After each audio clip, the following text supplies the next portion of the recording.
guys, welcome back to my channel Humpty Dumpty 2. I hope you all are doing good. So very recently I did a story post on my Instagram and I asked you guys what are the top questions you want me to answer, and the common question which I think was asked by most of you, it was what should we do after we land here in Canada? What are the most important things that need to be done?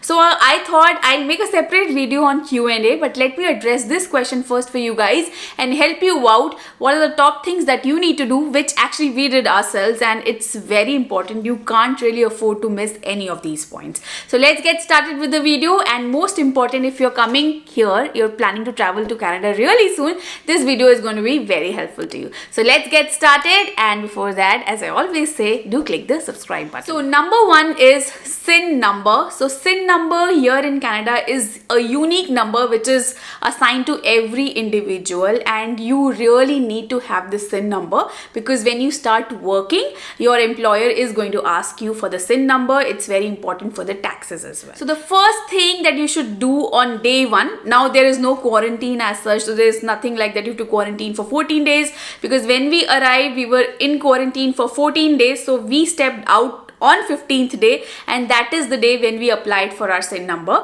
So here you can do it on day one itself. You need to visit Service Canada and you need to take all your documents and apply for SIN number. They will give it to you right there and then when you visit their office, and yeah, you have to keep it secured. Also, I've created a detailed video on what documents you need, what is the process when you visit Service Canada. I leave the link in the description box. You can check out that video for more information. Actually, we did a mistake when we went to get our SIN number. We went to Service Ontario instead of Service Canada. So make a note of it. You have to go to Service Canada. Number two, top telecom companies here are Bell, Rogers, Freedom, Fido. You can get a SIM card and you can get a phone plan, data plan for any of these, but the popular two network companies who have good signals all throughout Canada, if I talk about Toronto specifically, it's Rogers and Bell. They are very popular. It's good if you can opt for that. You can always call their customer help and ask for a good deal. Mostly these companies have good deal with the building as well. If you're living in any apartment, they have some kind of a contract or some kind of discounts going on for 1 month, 2 months, or like a year package. You can speak to the customer executive and decide and come down to a good deal. So you'll have to do a little bit of research on that, a little bit of calling to different vendors. So yeah, that's going to help you and it will help you crack a good deal as well. But getting a phone plan and data plan is very important.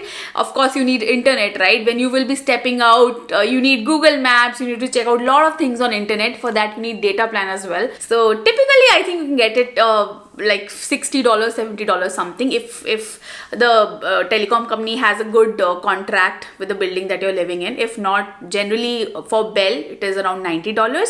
And also these telecom companies have tie-ups with the corporates as well, so you can just go on their website and check out if there's any offer available. I made a reel on this as well. I'll leave a link on top. You can check that out. It's a very short reel for 1 minute and it'll give you all the information. Number three, health card. Very important.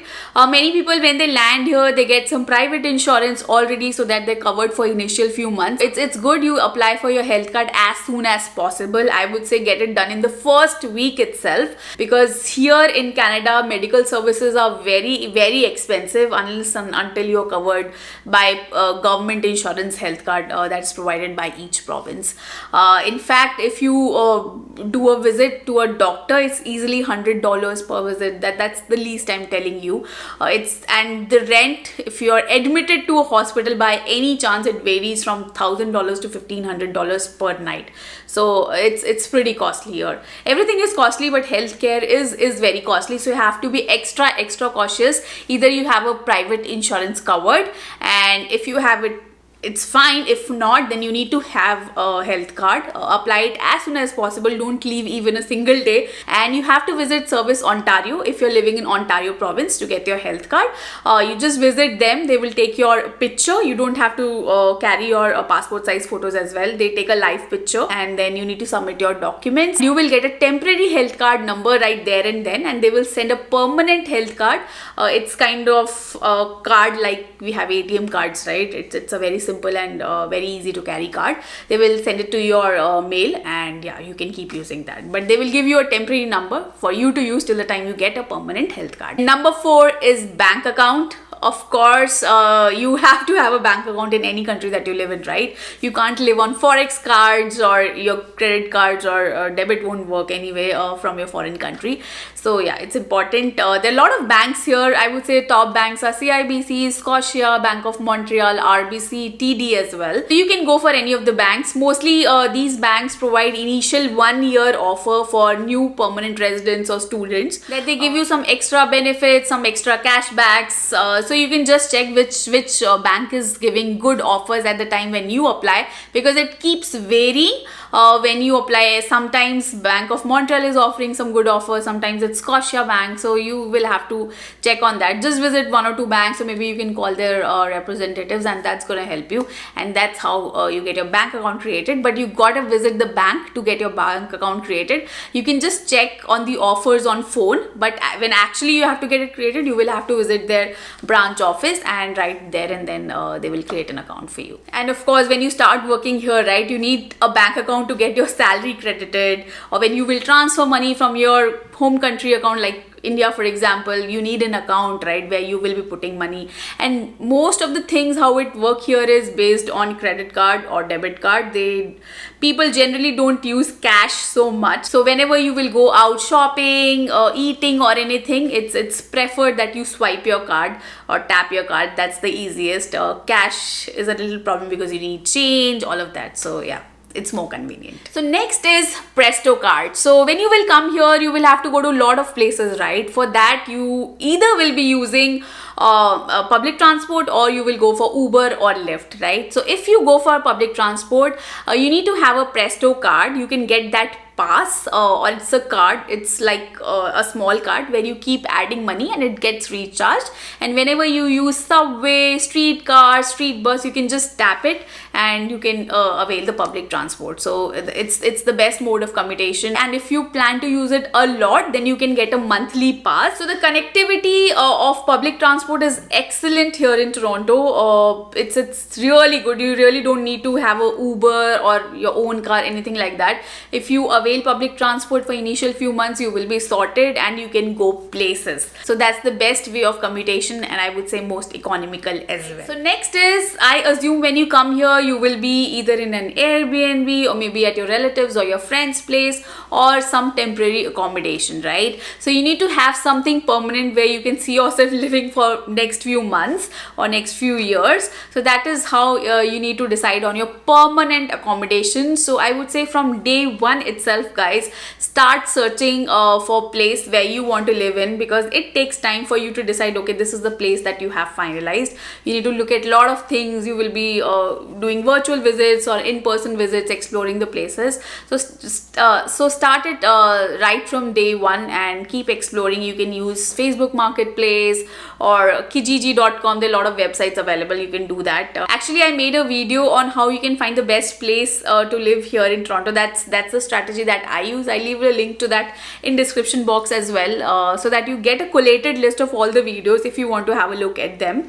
So it will help you, right? Especially because when we moved here, we were newcomers as well, right? So we did a lot of research, we spoke to a lot of friends and everything. So it's a consolidation of all our study and all of our experience in those videos. It might happen that you will find the best place in 2 days, but sometimes it takes a lot of days as well. So start it from day 1 itself. Next, internet. When you find your permanent accommodation, you need to find the internet as well, right? Which internet company you're going to go with. Getting the internet is not that important till the time you find a permanent accommodation, because you will get some temporary internet in the place that you're living, right? So but then you need to make up your mind which company you're going to go for, or the building that you're planning to stay in, do they have a tie-up with that company? You can start talking to those executives, because surviving on data plan is not sufficient here.